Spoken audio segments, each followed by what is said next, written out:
তোমার রবের ক্ষমার দিকে চলে যাও আর কামনা করো বাসর করে জান্নাতের, যেই জান্নাতের ব্যাসার্ধ বিস্তৃত বিশাল আকাশ ও জমিনের সমপরিমাণ। সুবহানাল্লাহ। আপনি কামনা করেন জান্নাতের, নামাজ পড়েন জান্নাতের আশায়, রোজা করেন জান্নাতের আশায়, হজ করেন জান্নাতের আশায়। এগুলো বিধান কোরআন থেকে। কোথা থেকে?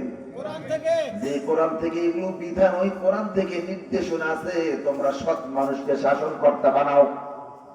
যেহেতু নির্দেশ তিনটা, একটা আল্লাহর বিধান মানো, আল্লাহর আনুগত্য করো, রাসূলের আনুগত্য করো, আর তোমরা তোমাদের সৎ শাসক এবং ন্যায়পরায়ণ শাসক আল্লাহ ওয়ালা শাসকদের আনুগত্য করো। এই তিনজনের আনুগত্য আল্লাহ রাব্বুল আলামিন ওয়াজিব করে দিয়েছে। বললেন দেখতেছেন কে যেন বলতেছে, ও সাহাবী তুমি কি ভুলে গিয়েছো? নবীজি শিখায় দিয়েছিল মসজিদুন নববীতে একদিন সূরা ইখলাস তেলাওয়াত করলে একবার যদি পড়ো, এক তৃতীয়াংশ দুইবার পড়লে, দুই তৃতীয়াংশ আর তিনবার তেলাওয়াত করলে আল্লাহ পাক একটা কোরআন খতমের সওয়াব তোমার আমলনামায় দিয়ে দেয়। সুবহানাল্লাহ। নবীজি বললেন তোমরা কি পারো? বলছে দুইজন। তাই বলে হুজুর আমিও পারি। উনি বলে হুজুর আমিও পারবো। বলছে কি বলো? বলছে আপনি আমাদেরকে শিখিয়ে দিয়েছিলেন কুল হুয়াল্লাহু আহাদ আল্লাহুস সামাদ লাম ইয়ালিদ ওয়া লাম ইউলাদ ওয়া লাম ইয়াকুল লাহু কুফুওয়ান আহাদ। আল্লাহ এক, একক। কয়টা আল্লাহ আমাদের? কয়টা আল্লাহ? একটারই তো ইবাদত করতে পারি না, ঠিক কি না? ঠিক কি না বলে? একটার যে বিধান এটু মানতে পারি না। নামাজ কোরআন দিয়ে পড়ি, রোজা কোরআনের বিধানে পড়ি, যাকাত ঠিকমতো কোরআন থেকে দেই, হজে উড়ে চলে যাই মক্কা মদিনায়, গুনাহ মাফের নিয়তে হজ করতে যাই, কিন্তু বাড়ির পাশে বসে আছে বৃদ্ধ বাবা মা, তার খবর নেয় না। কথা বুঝতেছেন? যায় কোথায়? গুনাহ মাফ করতে কোথায় যায়? মক্কা মদিনায়। কথা বলে না কেন? কোথায় যায়? গুনাহ মাফের জন্য মক্কা মদিনা যায়, কিন্তু বাড়িতে বাবা মা খবর নেয় না। এই বেয়াদব, কে তোমাকে মক্কা মদিনা যেতে বলেছে? তোমার তো গুনাহ হয়ে আছে পায়ে হাতে। হাজার যদি তুমি কাবা ঘর চুমা খাও, মদিনা নবীজির রোজা জিয়ারত করো, একবার দুইবার না হাজার হাজার বার যদি করো, তোমার বাড়িতে তোমার জান্নাত বসে আছে। তোমার বাবা মা, তোমার বাবা মা তোমার উপর বেজার, তোমার বাবা মা তোমার থেকে দূরে।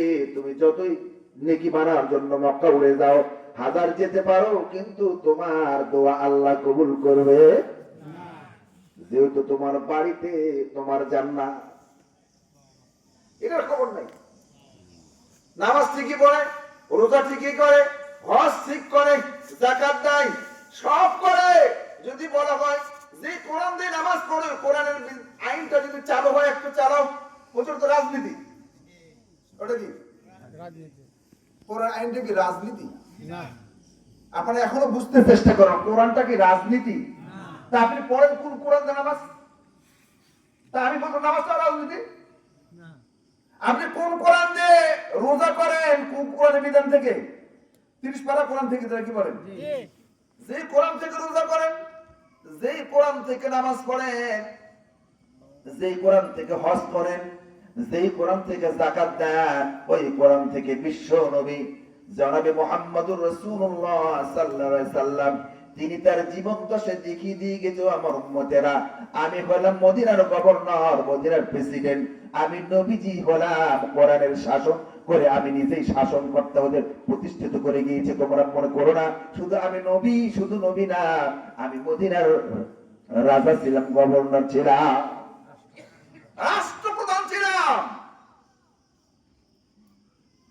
পরবর্তীতে আবু বকর করেছেন, উমরও করেছেন। উমর কত বড় শাসক! সুবহানাল্লাহ বলে। সুবহানাল্লাহ। অনেকে মনে করে হুজুরের রাজনীতি করে, আর আমাদের রাজনীতি করার সমস্যা কি? আমরা করে তোমার সমস্যা কোথায়? তুমি গোটা জাতিকে এই 53 বছর বয়সে সারা জীবন জাতিকে এখানে ধোঁকা দিয়ে গেছে, আর জাতীয় পাগল চা খায় আর ভুলে না। আপনাদের দাম চার সমান দাম, আমাদের দাম কি এক কাপ চা? কথা বলেন এখন, এক কাপ চা সমান দাম? আপনাদের দাম কম পক্ষে এরকম 10টা পৃথিবীর সমান। এটা আমার কথা, এটা আল্লাহ। আপনাদের দাম কত?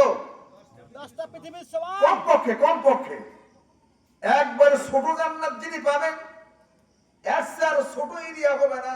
সর্বনিম্ন যার জান্নাত হবে, আল্লাহ রাব্বুল আলামিন তাকে এরিয়া দিবেন এরকম 10টা পৃথিবীর সমপরিমাণ। সুবহানাল্লাহ। সুবহানাল্লাহ।